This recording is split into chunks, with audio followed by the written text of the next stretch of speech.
Таң атса ертең бүгінге, бүгін кешеге айналады. Кеше ғана басталған жылымыз мінекей қорытындылауға да таяп келеміз. Келер жылдан үміт көп, өткен жылға өкпе жоқ деп отырған көрерменге тағы да армысыздар дейміз. Сенбілік серуен бағдарламасының бүгінгі қонақтары кәсіптерінен нәсіп тапқан Gold Service компаниясының негізін қалаушылар. Армысыздар. Көңіл күйлеріңіз қалай? Көңіл күйіміз өте тамаша. Шақырғандарыңызға көп рахмет. Дұрыс айтасыз, әрбір жыл өзімен ерекшеленеді. Өткен жылға ешқандай өкпеміз жоқ, Аллаға шүкір. Жылдан жылға өсіп, өніп келе жатырмыз. Аллаға шүкір, Алла берекесімен берсе, өне береді екен ғой әрбір кәсіп. Сол сияқты қиындықтары да болды, қуанышты кездері де болды. Әрине. Жақсылыққа апара жатыр. Басты ниет дейсіз ғой. Басты ниет. Шынында да иә. Ынта болса адамда қиын іс жоқ ғаламда дейді. Осы жылды осылай сәтті, табысты аяқтаймыз деп мүмкін алға мақсат қойған шығарсыздар өткен жылдың үлесінде. Жалпы айтады ғой, қаражатың болмаса кәсіп баста дейді. Сонда қаражаты жоқ адам кәсіпті қалай бастайды деген кезекті бір сұрақ туындайды. Осындай үлкен жобаны жүзеге асыру үшін қанша жүйке жұқарды, қанша қалталарыңыз жұқарды, сол туралы білсек дейміз. Әр кәсіпті ровно берекесімен жасасаңыз, любой кәсіп берекелі болады деп ойлаймын. Кәсіпте береке бар дейді, сатуда береке, бірақ ол затты кейбір кісілер басқаша түсінеді. Сол үшін ровно тып-тыныш бастаған бұл дұрыс болады деп ойлаймын. Есебі дұрыс болса, демек жеңіліс болмауы да мүмкін ғой. Оның әр заттың ішінен білмеген соң, әр компания сыртынан ойлайды, ой, телефон сату или басқа зат істеу оңай деп, бірақ сол үшін бірінші опыт алып барып, ішінен қарай білу керек деп ойлаймын. Түсінікті. Ішкі кухнясын көбісі біле бермейді ғой. Әрбір кәсіптің өзінің кухнясы болады. Көз қорқақ, қол батыр дейді ғой. Бұл бастаманы қолға алғанда неден бастадыңыздар, қандай қиындықтар басыңыздан өтті, сол туралы айтып бересіз бе? Иә, өте дұрыс айтасыз. Қиындыққа келетін болсақ, жолдасын бастасын. Мен ол кезде үйленбей тұрып енді екеуміз. Мен сонда жұмыс істегенмін. Бұл ботақаның бір витринада бір кісіге жалдамалы сатушы болып жұмыс істеген. Күн келе, уақыт өте келе, енді бала шаға болды, уже табысқа шығу керек болды, бір зарплат жетпеді. Сосын бота мені шақырды, келсей маған деп, жаныма келсей бірге бастайық деп. Мен түсінігім бойынша әр еркектің басын төрге или төмен сүйреу ол бір әйелдің қолында деп ойлаймын. Сол үшін әр кәсіп бастағанда шын ниетпен екеуміз бір күнде ақылдасып, бәрін жазып бастадық. Сол күннен бізден бір витринадан басталды жұмысымыз. Алғашқы сауданы бастау үшін қанша қаражат қажет болды? Алғашқы сауда бастаған кезде қаражат қажет болғанда бұл жерде менде 7 жылдық опыт болды. Мен бір жерде жұмыс істедім ғой. Әбден сенімдеріне кірдім. Түсіндіңіз көп жүйені. Көп жүйені түсіндім. Маған сенімді түрде под реализация бере бастады товарды. Сенімді адам статусын ала бастадым. Соған байланысты қатты қаражат қажет болған жоқ. Бізге 1 миллион теңгедей қаражат қажет болды. Ең бірінші бастамамызға. Оған екеуміз ақылдаса келе кредит шығарып жатып алғанымыз есімде. Әрине. Солай бастаған болатынбыз. Керемет. Сонда сіз мемлекеттік қызметте жүрген ер азаматты мына саудада кәсіпте береке бар деп қалай көндірдіңіз? Оңай болған жоқ шыны керек. Басында ялды, бұл деген мен жұмысым емес, ер адамға тәнті емес, сауда деген, мен істей алмайым деп кетіп қалған кездері де болды. Одан кейін өзара қызығушылық пайда болды, уақыт өте келе. Жаңағы пайдамызды есептедік, мінекей көрдім ба, істей аламыз біз деп. Соны көргеннен кейін, бала дүниеге келгеннен кейін бұда уже ашыла бастады. Бұдан мықты саудагер жоқ қазір. Керемет сатады. Керемет. Ол тәжірибеде уақытпен келетін нәрсе ғой. Бірден меңгере салу да оңай болмаған шығар. Ботақанынан қанша сын естідіңіз басында? Оңай болмаған шығар. Екеміз әйелім оғанша ондай сын прям айтпады. Осы кісіге қарап отыратын, қалай сөйлейді. Сосын кейін мен характеристиканы жаттай алмадым телефонда. Мен просто общениемен алатын да елдер. Қарапайым ассалаумалейкум. Сөйтіп енді бала шаға өсіп келе жатыр. Алға қойған мақсаттар болды. Соған жету үшін мен өз-өзіме сөз бердім. Осынша аралықтың ішінде біз осылай істеуіміз керек деп. Содан басталып кетті бәрі ақырын-ақырын. Керемет, тамаша. Бала шаға деп қалдыңыздар. Отбасын асырауда бүгінгі таңның оңай мәселесі емес. Бірақ Аллах тағала кедейлікке қарамастан үйленіңдер деген өзінің уәдесі бар. Ризықтарыңды арттырамын деген. Тәуекел етуді де көпшілік біле бермейтін шығар. Саудадағы тәуекелшілдік туралы білсек. Енді тәуекел болғанда әр зат өз бір рискта болады ғой, любой заттың рискі. Соны рисковать етіп көру керек. Неше түрлі қиыншылықтар болады, бір құлайсың, бір көтерілесің, бірақ бір кәсіппен айналысып, соны до конца апарсаң, по-любому ол нандарын береді деп ойлаймын. Жемісін ерте ма кеш па бәрібір жейді екенсің ғой, адал қызмет етсең. Тамаша. Ешкімді алдамай ровно жұмыс істесең, ол по-любому берекесін береді ғой. Дұрыс айтасыздар. Енді айтып жатады ғой, келіншектің көрегендігі күйеуінде табыс жоқ кезде білінеді деп. Ер азаматтың көрегендігі жаңағы парасаттылығы қолына табыс түскен кезде білінеді деп. Жалпы осы тепе-теңдікті, таразы басын тең ұстау қаншалықты қиын. Ерлі-зайыптылар бір салада болған, әрине бір-біріне көмекші, бірақ кейде қарама-қайшы сәттер болғанда бір-бірлеріңіздің пікірлеріңізге құлақ аспайтын сәттер бола ма деген сияқты пікір ғой. Осы сұраққа тоқталатын болсақ, біз өте керемет шешім таптық бұл жерде. Қандай? Тек қана ерлі-зайыпты ғана емес, кәсіпкер ретінде. Дұрыс айтасыз, көптеген ер азаматтар жаңағы ақша қалтасына түскен кезде құтырып, өзгеріп шыға келеді ғой. Ол жағдайда тілеуберді мүлдем басқаша болды. 5 тиын тапса, 5 тиынын үйге әкеп отыратын. Осыда деп ойлаймын біздің берекеміз, бала шағамыздың нәсібесі, жаңағы адал, отбасын ойлағандығы, ол қанша жерден әйел адам табыс тапса да, ер азаматтың табысындай болмайды ғой. Әрине, мойындау керек. 5 тиын табады, 5 тиынды үйге алып келеді, тамақ алады, семьясына жаратады. Соған байланысты біз күннен күнге берекеміз арта түсті. Бір-бірлеріңізді толықтырып. Өте молодец болды сол жағынан. Шыны керек. Ботаға айтамын, сен 5 миллион тап, 500 мың теңге тап, 50 мың теңге тап, разница жоқ. Ең бірінші табысыңды үйге нан алып, бала шағаңа алып келсең, береке содан кіреді деп ойлаймын. Керемет. Әдемі әңгіме. Кейбірімізге үлгі болады, кейбірімізге міне дұрыс айтады деген сияқты пікірлеріңіз қолдайтын оқырман тыңдармандар да кездеседі. Жалпы саудада жоқ деп те айта біл дейді кейбір психологтар. Сіздің үйде кім жоқ деген сөзді қолданады? Бота ханымға салсаңыз, бәрін қолындағы не бар, бәрін таратып жібереді. Енді ол кәсіп бастаған соң әркім өз үшін бастайды. Ол елдер айтады, мен анау үшін бастадым. Жоқ, ол ең бірінші өзің үшін бастайсың. Тепе-теңдік болу керек. Мысалы, 50% мында, 30% мына, 20% мына қайырымдылыққа, мынау деген сияқты тепе-теңдік по-любому болу керек та, онсыз болмайды да. Бәрін беріп тастап, қарап отырған тоже болмайды. Демек, кішкене сараңырақ Тілеуберді мырзадағы ең қолы ашық Бота ханым. Бота, бұл кісіге миллион месіз миллион татарып тастайды.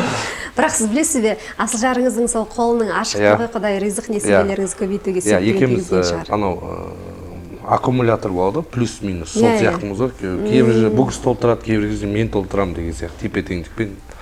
Осы жерде бір әңгіме есіме түсіп отыр, бірде бір екі жолаушы жол жүріп келе жатыр дейді.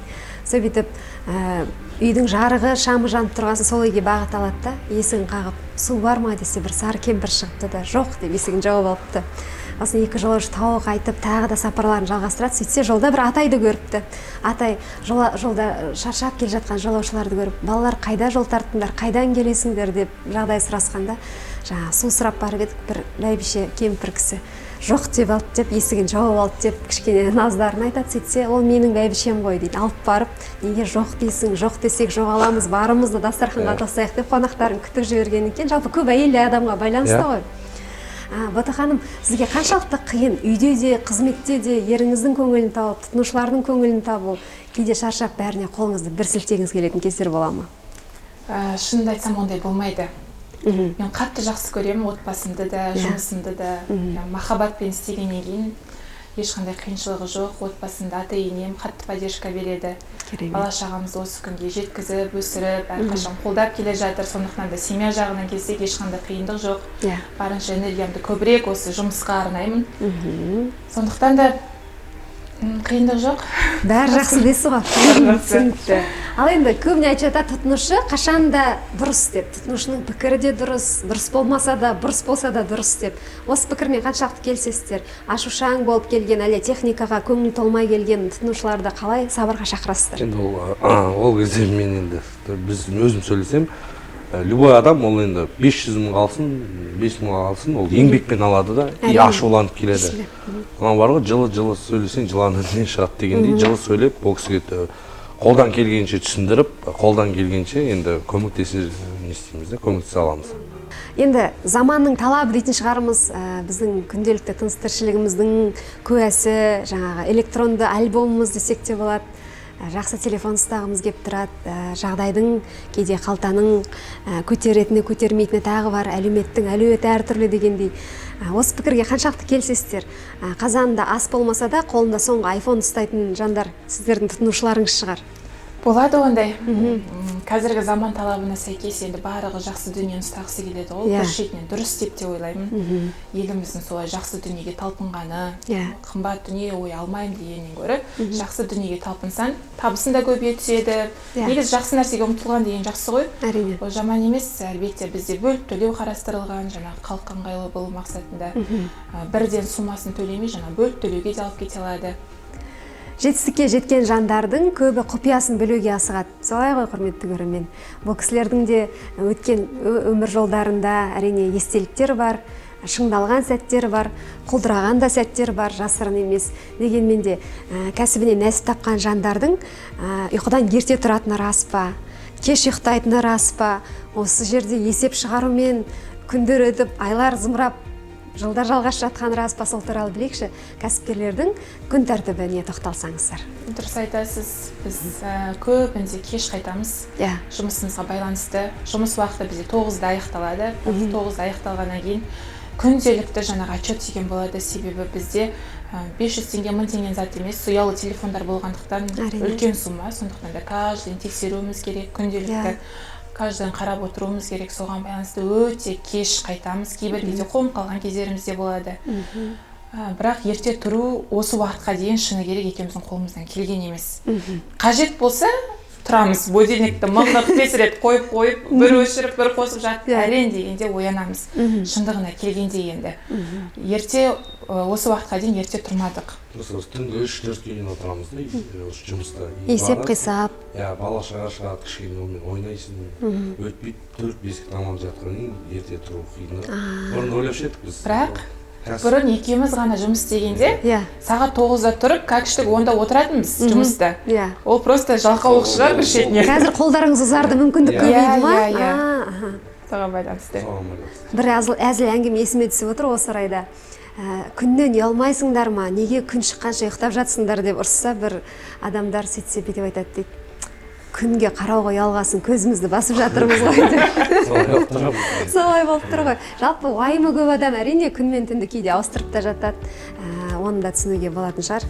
Өнер адамдарымен сұхбаттасақ, көпшілігі әнді де, киноны да, концертті де балам сияқты деп балап жатады. Сіздердің де бұл кәсіптеріңізді дөңгелетіп жүргендеріңізге қанша жыл болды? Олар да бір балаңыз сияқты шығар. Расымен де бала сияқты болып қалады екен. Бұл Голсервис бұйыртса 5 жыл болады. Үлкен баламыз сияқты, үлкен бір өзіміздің шынымен бір қатты жақсы көретін кәсібіміз болды осы ең бірінші. Бұйырса меніке 5 жыл толып жатыр осы кәсібімізге. Тілеуберді әсіресе қатты жақсы көреді бұл жұмысты. Мен енді анамын ғой. Ертерек үйге қайтқым келіп тұрады, бір бүйрегім тартып, балаға тезірек барсам екен, иіскесем екен, ұстасам екен деп бұл кісі жұмыс істейік, отыр, түсірсей видеоларымды, отчетымды жаса, жақсылап жаса деп мен бастығым осы кісі барлығын қадағалап отырады. Дұрыс-ақ, керемет. Енді блогерлікті де қатар алмаса, бүгінгі заманның талабы барлығы қатар жүру керек секілді. Қазанның ішінде қайнап жатқан күнделікті тіршіліктен бөлек, оны әлеуметтік желіде де, телефонның арғы бетінде де көріп отырған оқырманға қызықты қылып, күнделікті видео түсіресіздер. Бейне жазбаларыңыз бір төбе. Қанша дубль болады, құпия болмаса? Бір дубль ғой. Бір дубльден ба? Бұл кісінікі жұмыс сол, Инстаграм, сторис түсіру, қарау. Бұл сен бір дубльден түсіп, біз енді кішкене шорқақ сөзге солоның көпінен шықпаймын өз жүзіміз. Ол нәрсеге бірден келген жоқпын, шыны керек. Басында бірнеше дубль болатын, жаттанды сөйлейтініміз есінде ма? Екеуміз жаттанды сөйлеп, барлығы күліп, бірақ соған қарамастан біз намыстанбадық. Кейбір адамдар болады, біреу жамандаса, ертең шықпай қойды Инстаграмға. Аха, болды, мен ұяламын, шықпаймын. Бізде ондай болған жоқ. Керісінше, елдер жамандаса, жамандай берсін, екеуміз бір-бірімізді қолдап күшті сөйледің деп әсіресе Тілеуберді мақтап қояды да меніңше. Содан білмеймін, бәрі өзгеріп жақсы бола түсті. Сөйлеу сөзім де, жүргізуім де жақсы болып келе жатыр. Керемет. Оқырмандарыңыздың жақсы бағасынан үлесті болып, тауарларыңыз сапалысын ұсынып, белестен белеске жете беріңіздер. Жаңа жылға да жақындап қалдық, санаулы күндер қалды, қалада қарбалас басталды. Жақындарыңызды жаңа технологиялармен қуантқыларыңыз келсе, Gold сервиске келіңіздер дегіміз келеді. Балалар деп айтып отырмыз, жаңа жыл десе балаларды қуантуды да ойлайтын шығарсыздар. Балаларға қандай сый әзірлеп жатырсыздар? Аяз атаға ол кісілер сенеді ме? Енді біз кішкене қазақ семья болған соң көреді ғой, видеодан көреді балалар. Жаңа жылға сенеді шығар, Дед Мороз деген. Аяз атаға хат жазып жатқандар жоқ па? Жоқ, пока біздің балалар кішкентай, ол хат жазатын уақыт емес. Енді может бір 3-4 жылдан кейін жазып жатса көреміз деп. Сіздердің оқырмандарыңыз керісінше хат жазып жатқан сияқты. Олар жаңағы телефоннан немесе жаңағы көліктен дәмелі болып, сіздерден сауда жасап жатқанын көріп жүрміз желіде. Сол туралы кеңірек айтып берсеңіз. Дұрыс айтасыз. Gold сервиске 5 жыл болуына орай Тілеуберді екеуміз ақылдаса отыра қарапайым халыққа автокөлік сыйлауды жөн көрдік. Бұл автокөлікке дейін жылда біз ұйымдастырып отырамыз. Былтыр 1 миллион теңге бір алтынға бір тұтынушымызға сыйлаған болатынбыз. Осы жылы Алланың қалауымен автокөлік Porsche Cayenne сыйлаймыз. Ол жерде бізде қандай да бір пайда қалсын деген ниет жоқ. Аллаға шүкір, былай да бізге беріп жатыр, күннен күнге дамып келе жатырмыз, кәсібіміз жүріп тұр. Ол сауданы көтеру мақсатында емес, бізді қолдаған халық. Біз халықтың дүкеніне айналдық қазіргі уақытта.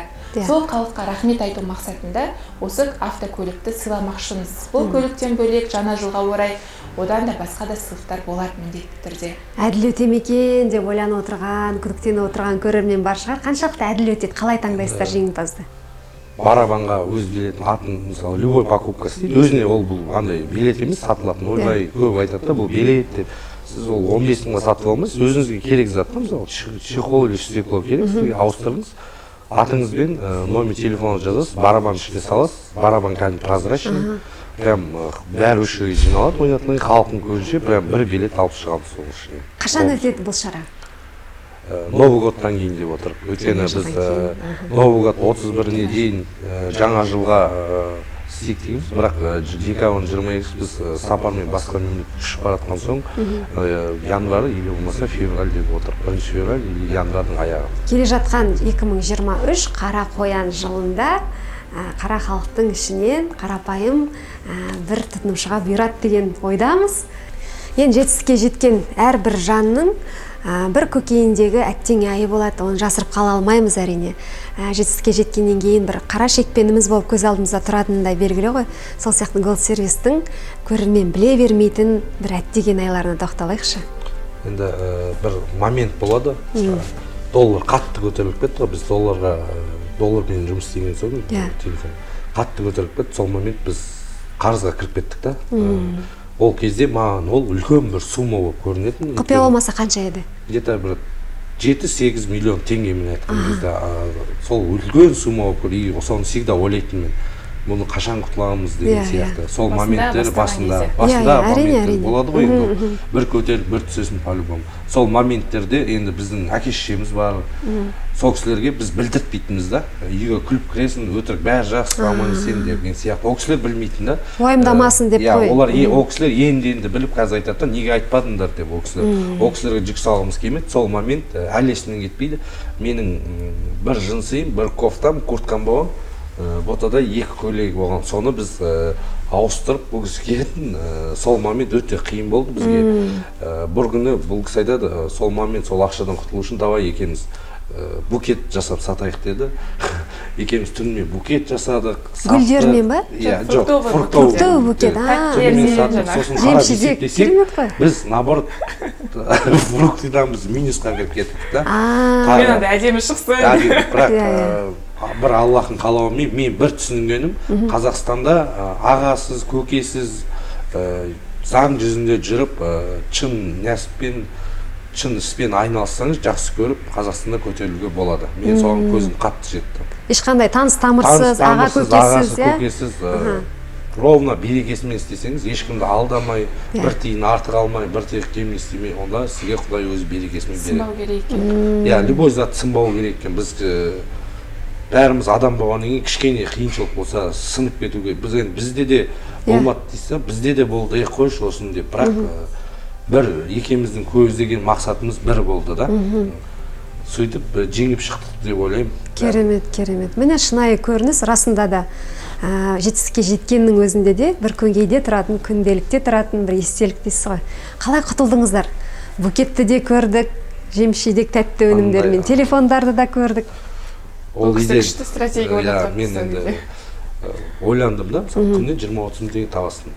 20-30 мың теңгені сен по-любому мысалы ақша берген кезде үстіне қосып беріп жібереді да, и ол түкке білінбейді. Сосын дота айтын давай бидейік, бір копилка арнайық.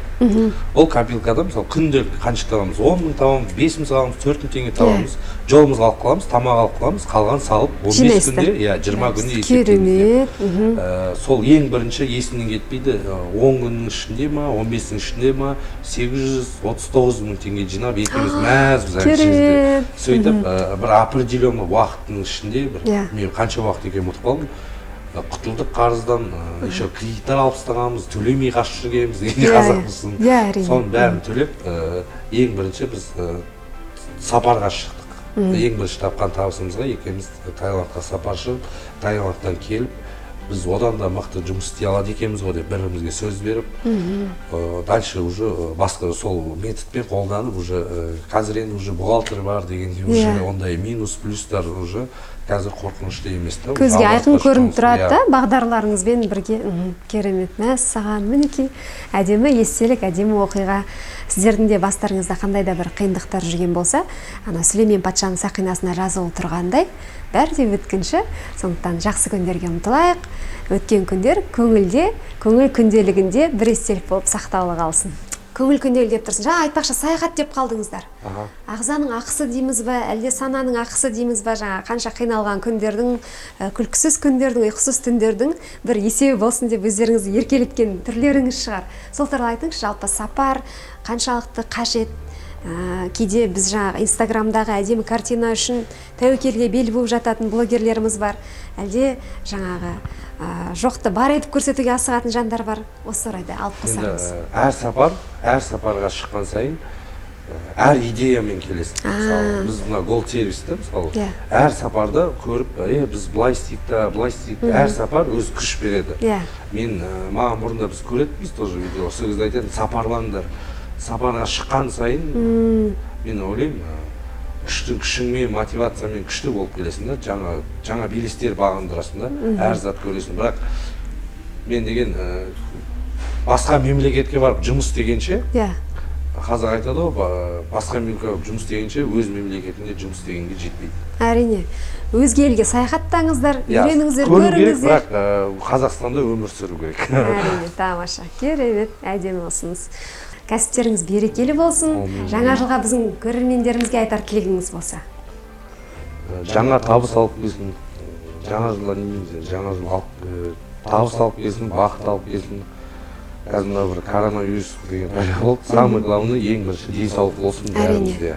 Соны ғана тілеймін, жақсылық болсын, біздің Қазақстанымыз тыныш болсын. Жаңа жыл мерекесін баршамыз жақсы көреміз. Егер жақындарыңызды қуантқыларыңыз келсе, оригинал смартфондарды бізден алып кетсеңіздер болады, өте тиімді бағада. Жақсы тілектермен бірге жақсы жарнамаңда орай туған сияқты. Құрметті көрермен, алтын уақыттарыңызды бөлгендеріңізге рахмет. Жаңа жылда жағымды жаңалықтармен жүздесейік.